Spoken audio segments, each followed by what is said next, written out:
Selebgram Ayu Thalia ditetapkan sebagai tersangka kasus dugaan pencemaran nama baik terhadap Nicholas Sen Purnama, putra Komisaris Utama PT Pertamina Basuki Cahayapurnama alias Ahok.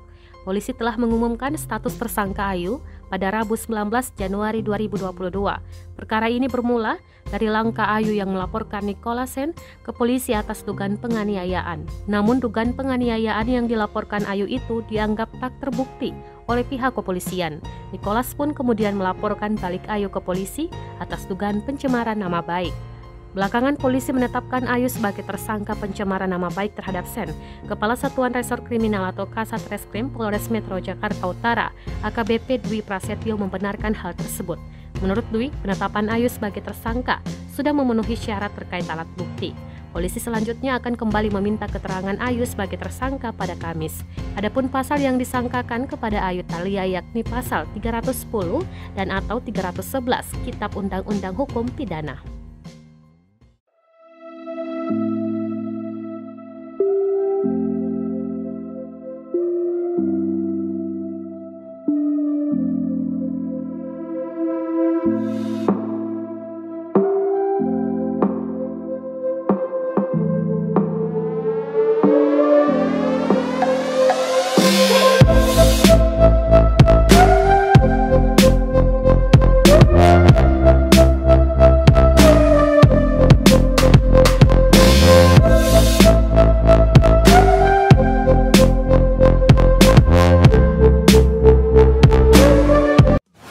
Terima kasih sudah nonton.